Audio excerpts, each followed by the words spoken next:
Alors, on va ouvrir la parole de Dieu dans le psaume 11. On a déjà lu le psaume 11. Et donc, moi, tout ce que je veux vous lire, là, c'est un verset du psaume 11. OK? Mais je vais vous le lire dans une autre traduction. On a lu tantôt Louis II. OK? Là, je vais vous lire du sommaire. C'est juste dit différemment. Et ça va nous aider à saisir l'ampleur du texte, là, parce que le Seigneur veut nous faire comprendre dans un texte comme celui-là. Alors, le psaume 11 et le verset 3 seulement. Il est dit, lorsque les fondements vacillent, les fondements, c'est les fondements de votre vie, par exemple. OK?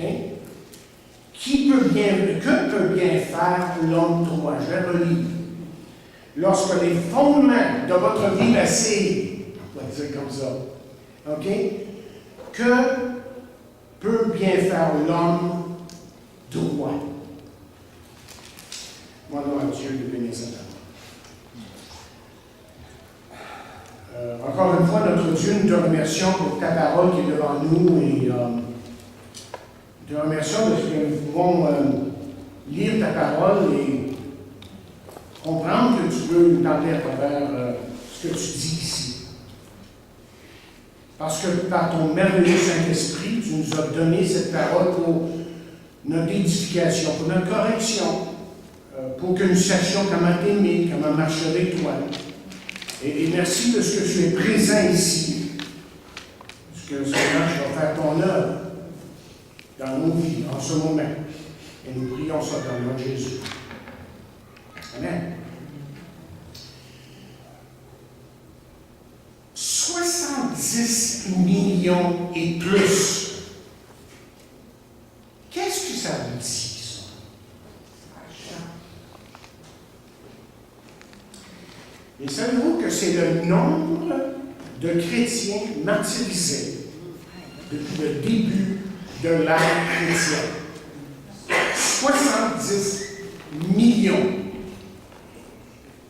Laissez-moi vous donner d'autres précisions.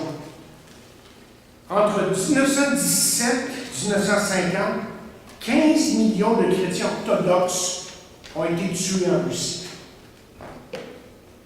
Durant la Deuxième Guerre mondiale, au-delà de 1 million de chrétiens ont été martyrisés. En Chine, entre les années 1898 et 1900, période de 2 ans seulement, 200 000 chrétiens en Chine ont été martyrisés. Dans la Chine communiste, entre 1950 à 80, 700 000 chrétiens ont été martyrisés. Au Mexique, fin 1800 à 1930, 107 000 catholiques romains ont été martyrisés. Sous Ida Amin, il y en a qui vont se rappeler de lui, Ida Amin, dictateur en Afrique, dans les années 71 à 79, 300 000 chrétiens ont été tués. Et que dire des apôtres? Le seul qui n'a pas été martyrisé, c'est Jean, l'apôtre Jean. Et les autres, ils ont été crucifiés, décapités, brûlés dans l'huile. Ils ont été pendus, poignardés, transpercés par l'épée, lapidés, battus à mort. Et le témoignage de l'un de ces martyrs est saisissant. Je vais laisser Céline vous lire une partie du témoignage de Polycarpe.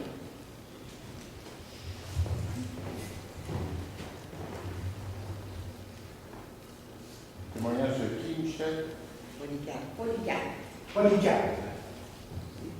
C'est qui ça? C'est un des premiers chrétiens.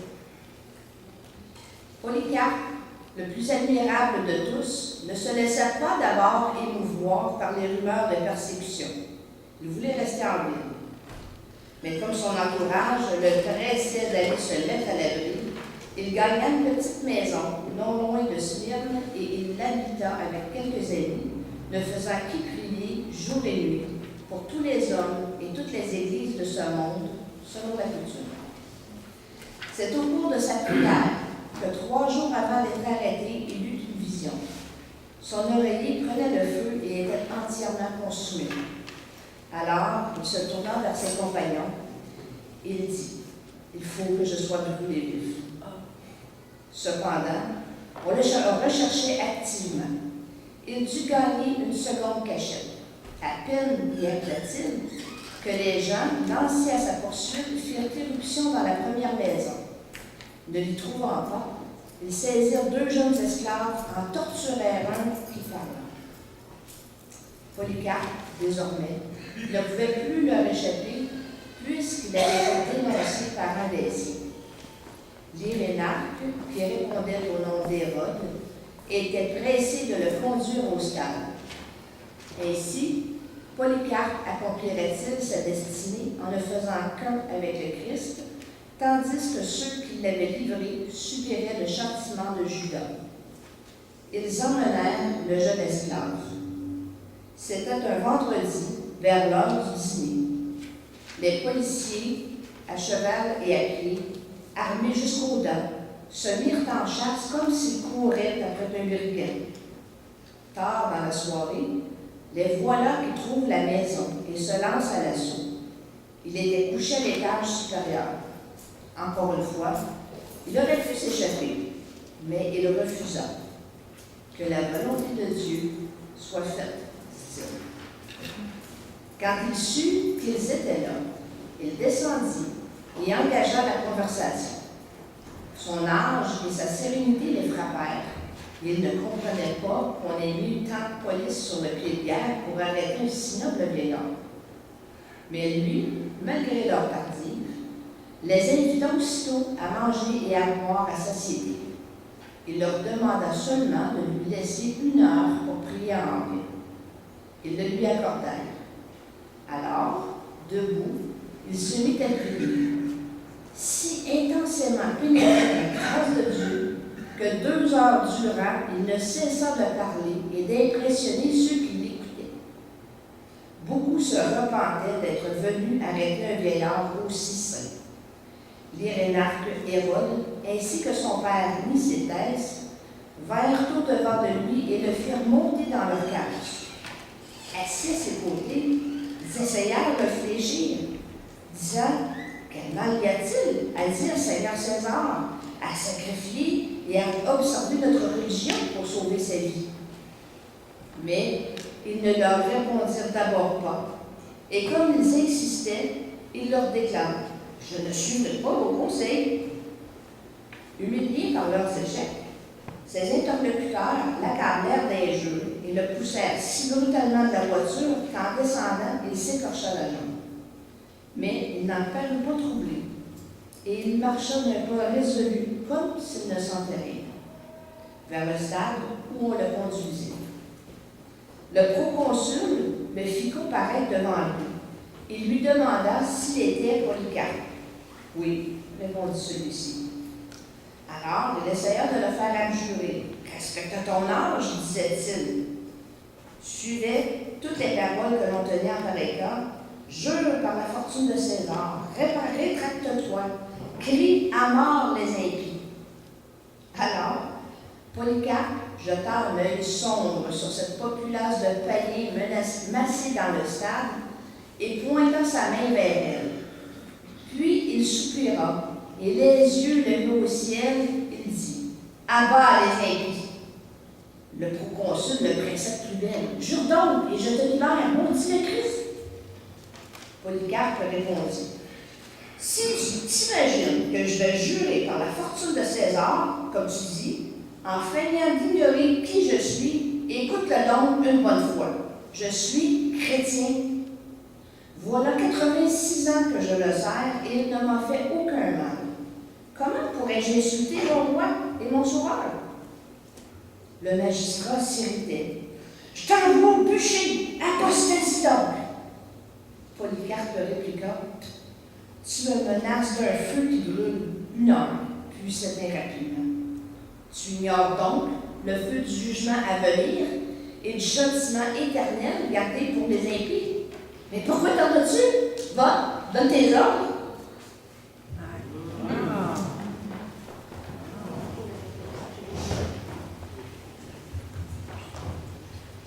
Merci beaucoup, Seigneur. Peut-être qu'il n'y a pas de question sur celle-ci, mais celle-ci. Est-ce nécessaire que Dieu laisse tant de gens mourir à travers les siècles? Et juste pour terminer ce point, on calcule que jusqu'à 100 000 chrétiens perdent leur vie pour la cause de Christ encore aujourd'hui, chaque année. Mais aujourd'hui, vous savez, nous sommes de plus en plus conscients de d'autres formes de tragédie autour de nous. Surtout de ce qui arrive, n'est-ce pas, dans la guerre civile en Syrie. On calcule que depuis le 15 mars 2011 au 15 mars 2014, que 450 000 personnes ont été tuées, que 6 millions de gens, de personnes ont été déplacées et que bon nombre parmi eux vivent dans des conditions absolument atroces. Donc, chers amis, il faut prier pour ça. Il faut prier pour que cette guerre d'insensés puisse arrêter une fois pour toutes. Mais plus près de chez nous, on se rappelle, n'est-ce pas, du 11 septembre 2001. Du point de vue de l'Amérique, c'était une tragédie dépassant toute imagination. 2 avions sont entrés de plein fouet dans le World Trade Center à New York. Un autre avion s'est écrasé sur le Pentagone et le 4e avion s'est écrasé sur un terrain boisé en Pennsylvanie. Et tous les occupants, comme vous le savez, ont été tués. Et moi, je m'en rappelle, et vous savez, vous vous rappelez probablement où vous étiez ce jour-là. Mais les scènes sur nos écrans ressemblaient littéralement à un film d'horreur.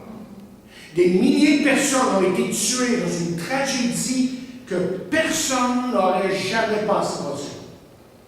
Et pendant plusieurs jours, des centaines de personnes se sont promenées dans les rues de New York, photos en main, espérant trouver un bien-aimé. Et dans l'esprit de la plupart des gens, c'était la confusion, la haine. C'était le désir de se venger contre ceux qui avaient causé une si horrible tragédie. Mais surtout, les gens se posaient certaines questions. Comment est-ce que ça peut arriver une affaire comme ça? Et pourquoi? Et quelles seront les conséquences? D'autres posaient certaines autres questions, et celle-ci, par exemple. Où était Dieu quand cette tragédie a frappé? Qui était? Est-ce possible de continuer à croire dans un Dieu d'amour quand on voit une si grande tragédie? Il se peut que dans les 15 dernières années de votre vie, ça fait 15 ans, hein? Ça fait pas longtemps. 15 ans. Que beaucoup de choses ont eu lieu dans votre vie et que vous avez vécu toutes sortes d'émotions, que vous avez perdu un bien-aimé, quelqu'un qui vous a été cher, que vous avez subi un divorce, un échec financier, que vous avez perdu votre job, votre maison même, ou que vous avez été atteint d'une certaine maladie. Et vous vous êtes posé, si si ce n'est pas exactement comme ça, vous vous êtes posé la question, où est Dieu quand une tragédie arrive dans ma vie? Si Dieu était là, il me semble, ça aurait été différent. Mais ça, c'est des questions importantes. C'est des questions que les gens se posent et j'aimerais répondre à cette question-là, en partie au moins ce matin. Et la première chose que vous devriez savoir, c'est ceci. C'est que les accidents et les tragédies de ce monde font partie d'un monde déchu. J'en ai parlé sur les quelques semaines, mais je vais revenir sur le point brièvement. C'est que ce que vous devez comprendre, c'est que le moment où Adam et Ève ont désobéi à Dieu dans le jardin, le péché est entré dans ce monde. Et c'est à partir de ce moment-là, les accidents, les tragédies, les martyrs, si vous voulez, ont commencé sur la terre. Vous vous rappelez que Caïn lui-même a commis le premier meurtre et la méchanceté de l'homme sur la terre est devenue de plus en plus évidente selon ce que la parole de Dieu nous dit. Et aujourd'hui, ce que nous vivons, c'est tout simplement le reflet de cette désobéissance de l'homme. Résultat, meurtre, vol, mensonge, haine, guerre, viol, et j'en passe. Et même le chrétien, vous voyez, n'est pas exempt des accidents et des tragédies de ce monde. C'est quelque chose qui est ressorti très fort lorsqu'on écoutait les témoignages des gens qui avaient vécu le 11 septembre 2001. Mais vous savez aussi que l'apôtre Paul, un grand homme de Dieu, a survécu toutes sortes de tragédies, de choses extrêmement difficiles dans sa vie. Et c'est finalement sous l'épée romaine que Paul a été exécuté.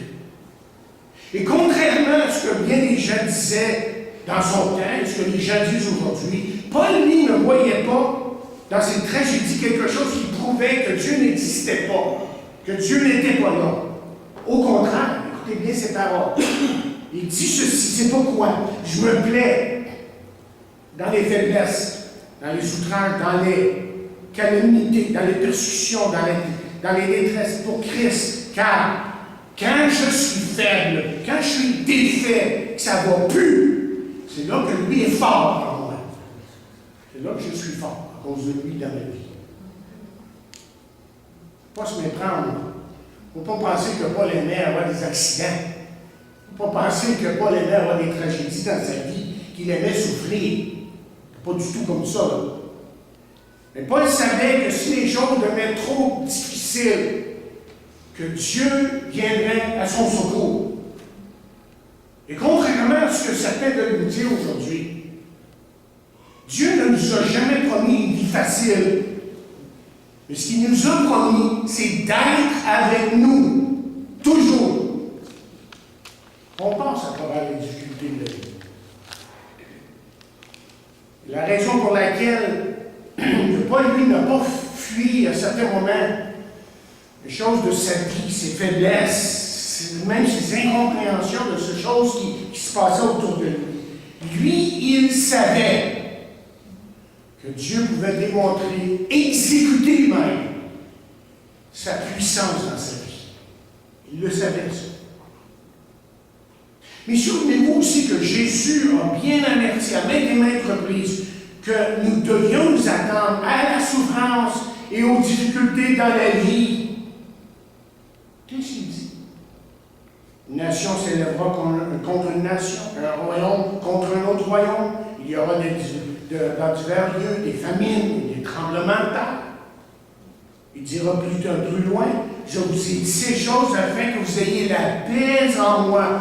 Vous aurez des tribulations. Ça ne sera pas toujours la joie. Ce ne sera pas toujours facile. Mais il dit, prenez courage. Moi, j'ai vaincu le monde. C'est-à-dire ce que vous subissez, vous pouvez tout passer à travers. Mais pas tout seul. Avec moi. Avec moi. Ce n'est pas nécessairement des pensées plaisantes lorsqu'on pense ce qui arrive autour de nous. Mais c'est ce qui arrive dans un monde qui est sans Dieu, qui a tourné le dos à Dieu. Ça, de me rappeler d'une citation que j'ai mise sur mon mur. Quelque chose là qui a l'effet que, puisque l'homme a oublié Dieu, bien, l'homme subit les conséquences, évidemment. Évidemment, une tragédie pour vous et moi là, peut nous ébranler à certains moments. Tragédie personnelle. Mais ça ne devrait pas nous surprendre. C'est pour ça qu'on peut se tourner vers Jésus. Une tragédie comme celle du 11 septembre est terrible. Mais heureusement que l'histoire ne finit pas là. Ce n'est pas la fin de l'histoire sur le 11 septembre. La deuxième chose, c'est ceci. C'est bien que cela ne nous semble pas toujours être le cas. Dieu a toujours le contrôle. Certains peuvent penser, par exemple, que Dieu a perdu le contrôle face à certaines situations dans l'histoire de l'homme. Ou peut-être pensez-vous que Dieu, lui, a perdu le contrôle dans notre propre vie, dans les choses qui se passent dans notre vie. Pour vous, là, c'est comme si Dieu n'aurait pas vu venir les coups. Il n'a pas vu celle-là, là, quand il a passé tout vrai. On dit. Mais écoutez ce que Paul dit. Il dit, le Dieu qui a fait le monde et tout ce qui s'y trouve, étant le Seigneur du ciel et de la terre, n'habite point dans les temples faits de mains d'hommes. Il n'est point servi par des mains humaines, car il avait besoin de... Il savait, comme s'il avait plutôt besoin de quoi que ce soit. Lui qui donne à tous la vie, la respiration et toutes choses, il a fait que tous les hommes sortis d'un seul sang habitassent sur toute la surface de la terre, ayant déterminé la durée des temps et les bornes de leur demeure. Juste ça, il faudrait en parler. Mais on continue. Il a voulu qu'ils cherchassent le Seigneur et qu'ils s'efforçassent de le trouver en tâtonnant, bien qu'il ne soit pas loin de chacun de nous. Autrement dit, Dieu est là, seulement l'homme ne le connaît pas. Mais aussi, la Bible, vous voyez, insiste sur le fait que Dieu, lui, c'est un Dieu qui est souverain. C'est un Dieu qui est souverain. Et il y en a un dans la parole de Dieu qui a vraiment appris ça à ses dépens. Le roi Nebuchadnezzar. Vous vous rappelez? Lui qui se pensait fin, fort et puissant, à un moment donné, là, il a appris sa leçon et voici ce qui est ressorti de ça. Il dit, après le temps marqué, moi, Nebuchadnezzar, je levais les yeux. Il avait rampé comme un animal pendant un certain temps. Et là, Dieu le ramène en santé. Et c'est là qu'il dit ça. Après le temps marqué, moi, Nebuchadnezzar, je levais les yeux vers le ciel et la raison me revint. Il avait agi littéralement comme un fou. Et dit, j'ai béni le Très-Haut, j'ai loué et glorifié celui qui vit éternellement, celui dont la domination est une domination éternelle et dont le règne subsiste de génération en génération. Et voici ce qu'il dit après. Il dit, tous les habitants de la terre ne sont à ses yeux que néant. Il agit comme il lui plaît avec l'armée des cieux et avec les habitants de la terre. Et il n'y a personne qui résiste à sa main et qui lui dise, que fais-tu? C'est tout en train de faire, là. Dieu est souverain. Autrement dit, aucune tragédie, quelle qu'elle soit, n'échappe à son contrôle. Écoutez, même avant que vous naissiez, Dieu savait ou sait exactement combien de temps va durer votre vie et comment vous allez mourir. C'est pour ça que le psalmiste dit ceci. Il dit, quand je n'étais qu'une masse informe, tes yeux me voyaient. Et sur ton livre étaient tous inscrits les jours qui m'étaient destinés, avant qu'aucun d'eux existait. Vous voyez, lorsqu'on commence à comprendre le Dieu de la Bible, on commence à comprendre une chose, c'est qu'il est présent et qu'il contrôle toutes choses. C'est vrai que la plupart du temps, il n'est pas toujours possible de comprendre ce qui se passe dans notre vie lorsqu'on vit vraiment quelque chose de très difficile, une tragédie. Pas toujours facile de comprendre qu'est-ce qui s'est vraiment passé le 11 septembre 2001. Mais une chose que la parole de Dieu nous communique clairement, et c'est devenu pour vous et moi une vérité extrêmement précieuse, c'est que Dieu a toujours le contrôle. Dieu a toujours le contrôle. Troisième chose que vous devez savoir devant une tragédie dans votre vie ou même dans le monde, c'est que Dieu a un objectif bien que nous ne le connaissons pas. Lui a un objectif. OK? Du point de vue humain, une tragédie peut sembler complètement inutile. Pourquoi ça m'arrive? Insensé, chaotique. Mais ce que la Bible nous enseigne, c'est que lui peut prendre ça et faire ressortir du bien. C'est ça qu'il peut faire. Dieu n'est pas la cause des tragédies. Parce que Dieu ne peut pas pécher, mais il peut prendre ces événements-là et faire du bien. En fin de compte, il a un objectif, ultime objectif, comme quelqu'un écrit. C'est vrai qu'on ne comprend pas toujours ce qui nous arrive. On ne peut pas toujours expliquer ce qui se passe autour de nous. Et le psalmiste, lui, vivait la même chose. Et c'est pour ça qu'il pouvait dire à un moment donné, c'est dans l'Éternel que je cherche un refuge. Quand on connaît Dieu, parce qu'on est fait pour lui, on a été créé pour lui, c'est là que notre refuge devient réel. Peut-être la question devrait être celle-ci. Est-ce que le Seigneur permet que certains meurent pour en sauver d'autres? Écoutez, Dieu n'est pas un meurtrier, mais il peut, comme je l'ai dit tantôt, faire ressortir quelque chose d'une tragédie, qui pour nous est une tragédie. Et c'est lorsqu'on sera dans sa présence que là, on va comprendre les choses. C'est ça que la Bible nous dit. Là, tu ne comprends pas, tu comprends que je suis en partie. On est Corinthiens 13. Okay? Tu vois comme à travers un miroir, peut-être que c'est pas clair, puis tu aimerais tout comprendre, mais Dieu dit non. Comme Jésus a dit à ses disciples un jour, aie foi en Dieu. Ayez foi en Dieu, tout simplement. Faites confiance, vous allez voir, on va se rendre au bout. Et pour le moment, vous et moi, on est appelés justement à lui faire confiance, parce que Dieu est fidèle. Vous voyez, l'histoire humaine est aussi l'histoire de Dieu. Dieu qui est en action et Dieu qui agit selon sa parole. Quatrième chose, on veut apprendre, lorsqu'on parle de tragédie, c'est que la tragédie peut servir de réveil. C.S. Lewis, un grand intellectuel, anciennement athée, devenu croyant, a écrit il y a plusieurs années que la souffrance était le mégaphone de Dieu pour un monde qui était sourd. Et les tragédies de ce monde sont un appel de la part de Dieu à la repentance. C'est que Dieu est en train de te dire, « Hey, réveille-toi! J'ai quelque chose à te dire. Tu n'as pas besoin de continuer sur ce chemin-là. Je peux te donner une direction. »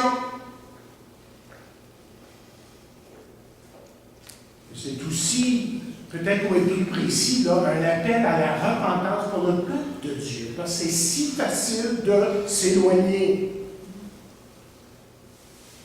Lorsqu'une tragédie frappe une société indifférente à Dieu, s'arrête, qu'une société écoute. Et justement, il y a un pasteur américain qui a partagé en plein interview sur une station de radio séculière, pas une station de radio chrétienne, que quelqu'un lui a demandé de prier là, sur le coup, tellement que la tragédie était difficile à supporter. Une chose comme ça ne s'était jamais produite dans son ministère. Peut-être que vous vous êtes déjà demandé pourquoi les gens ont un intérêt particulier pour un film comme Jésus de Nazareth. Mon homme parmi vous, vous l'avez vu. Ou La Passion du Christ. Moi, je me rappelle, quand j'étais allé voir La Passion du Christ au cinéma, ce qu'on m'avait dit est arrivé. Il y avait des gens avec des boîtes de Kleenex. Littéralement, j'ai vu des gens avec des boîtes de Kleenex et ils sortaient avec des boîtes de Kleenex. En tout cas. Mais pourquoi est-ce que ça intéresse les gens, ça, d'aller voir, de regarder un film comme celui-là? C'est parce que ça parle d'une tragédie qui a saisi leur imagination. Écoutez, il y a quelque chose de Golgotha, là où Jésus est mort, qui touche le cœur des gens, parce que cette histoire n'est pas comme les autres. Et Dieu est parfois obligé de prendre des grands moyens pour attirer notre attention. Et on peut espérer qu'il n'en utilisera pas d'autres. Mais Dieu parle à travers les événements de la vie. Vous savez ce qu'on dit? C'est que les nouvelles rapportaient que les églises étaient pleines à New York. Tout après que c'est arrivé, ça, ces grandes tragédies-là. Les gens à l'église priaient Dieu, cherchaient Dieu de tout leur cœur. Et la Bible nous dit que si mon peuple prie, prie, cherche ma face, je guérirai son pays. Et lorsqu'on se tourne à Dieu, vous voyez, la différence se fait dans notre vie. Cinquièmement, il est possible de garder espoir malgré les tragédies. Il est possible de garder espoir malgré les tragédies. En 1871, un feu a détruit presque toute la ville de Chicago. Et parmi les bâtiments qui avaient été détruits se trouvait le magasin d'un certain chrétien. Le jour après l'incendie, ce monsieur vint pour constater les dommages. Tout était effectivement détruit, complètement détruit.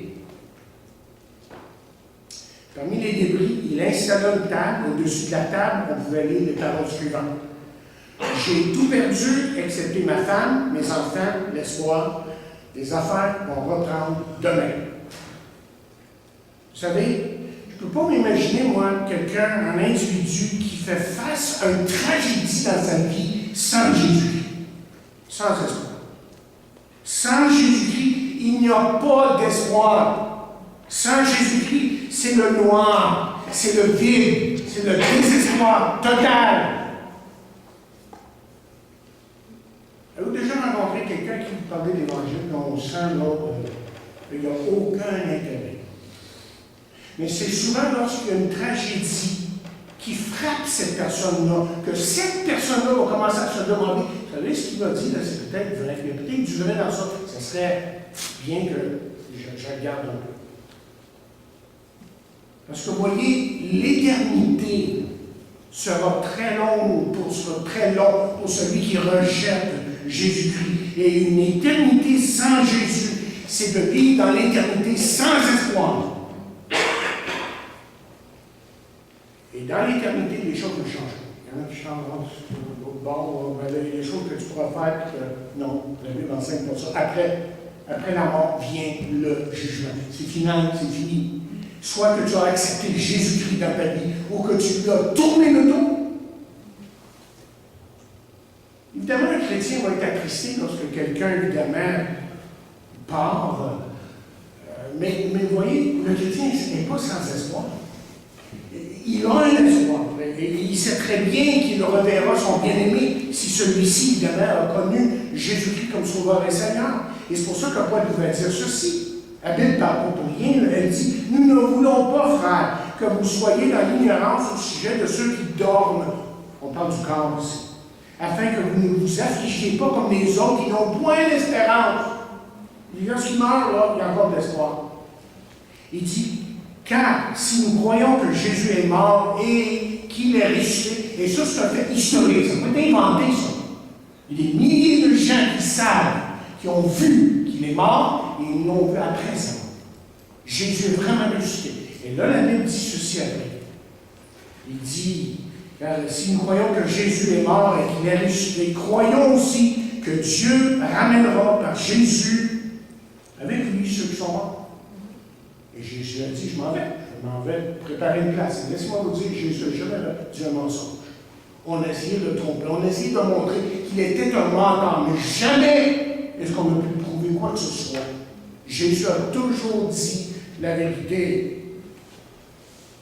Sixièmement, qu'est-ce qu'on doit apprendre de cette tragédie qu'on peut vivre à certains moments? C'est que ce monde n'est pas notre demeure, justement. Écoutez, lorsqu'un bien-aimé meurt dans un accident, et ça vous est peut-être arrivé, ça nous est arrivé dans notre famille. Dans un accident, une tragédie, il est bon de se rappeler que ce monde n'est pas notre destination finale. Écoutez, vous et moi, là, on a été créés pour être éternels. J'ai écrit, nous avons été créés pour l'éternité. Et rien ne peut changer ça. C'est pour ça que la Bible nous dit que Dieu a mis dans l'homme la pensée de l'éternité. Vous remarquez que les hommes pensent à l'éternité. Qu'est-ce qu'il peut y avoir l'autre bord? C'est inouï, ça. C'est Dieu qui a placé cette pensée-là. L'homme veut savoir, est-ce qu'il y a un espoir pour demain? Est-ce qu'il y a un demain après la mort? Ou est-ce que c'est comme certains nous disent, mais 6 pieds sur terre, c'est fini là? Comme ça, pas selon ce que Jésus dit. C'est pas ce que Jésus dit. Présentement, vous voyez, on vit comme dans une période de transition. Nous nous préparons pour l'éternité. Et notre temps sur la terre est comme un prélude pour découvrir tout ce que Dieu va nous donner dans l'éternité. On fait juste écouter dans un sens. On fait juste écouter. Malheureusement, nous regardons trop au présent à certains moments. Et on va dire que la mort de cet individu était prématurée. Où nous parlons, on a un langage qui semble dire, ben c'est vraiment fini. C'est vraiment fini. Je pense à la chanson que Isabelle Boulay a chantée, juste avant que Marc chante à la télé. C'est incroyable. Je ne sais pas s'il y en a qui veulent écouter cette chanson-là. Mais je dis ça comme ça. Une chanson écrite par un Français, Ferré, peut-être, quelque chose comme ça. Et puis, elle finissait la chanson en disant c'est fini. Personne meurt, évidemment, c'est fini. Il n'y a plus rien après. C'est un mensonge. C'est un mensonge. Mais le monde croit n'importe quoi, n'importe qui. Vous voyez, notre perspective là, est limitée, parce qu'on vit dans le temps. Mais l'éternité, là, et Job, j'ai lu Job dernièrement, et comment que lui a souffert, mais là, il a regardé Dieu et il a dit, ah, là, j'ai un espoir. Vous voyez, si vous voulez passer à travers les tragédies de la vie, si vous voulez vraiment passer à travers les tragédies de la vie, il faut regarder à travers le télescope de la parole de Dieu. Ça. Et lorsque vous regardez à travers la parole de Dieu, à travers le télescope de la parole de Dieu, voici ce que la Bible dit. La foi vient de ce qu'on entend, et ce qu'on entend vient de la parole de Christ. Et plus que vous allez lire le livre, que Dieu va parler à votre cœur, plus que vous allez comprendre que c'est pas fini. Il y a encore un espoir à cause de Jésus. Jésus n'est pas venu juste pour qu'on rie de lui, qu'on parle d'une bonne personne qui était bien, qui a donné, qui a guéri, qui a fait ci et ça. Non, il est venu pour nous sauver. Il est venu pour donner un espoir à celui qui se tournerait vers lui. Et c'est ça qui est arrivé lorsqu'il était là. Et c'est ça qui arrive encore aujourd'hui aux gens qui viennent à lui. Lorsqu'on découvre Jésus, comme on fait en Chine présentement. Des milliers de gens en Chine présentement viennent à Christ. Ils sont dans leur salon en train de lire la Bible. Ils disent « Waouh, on a retrouvé ça! Waouh! Waouh, c'est du wow toute la journée. » Parce que Dieu est en train de les changer. J'aimerais terminer avec une petite histoire ici de quelque chose que j'ai entendu, je pense, la journée après le 11 septembre. J'ai noté, j'ai dit, je vais sûrement utiliser ça dans un message un jour. Dans une interview, un jeune homme parlait de son père. Il parlait de la foi de son père en son Dieu et son amour pour les gens autour de lui. C'était une bonne personne. Et ce jeune homme partageait qu'il savait que son père était auprès du Seigneur. On lui a demandé. Question protocole, c'était les questions à poser, le protocole. On lui a demandé comment il se sentait après avoir appris la mort de son père.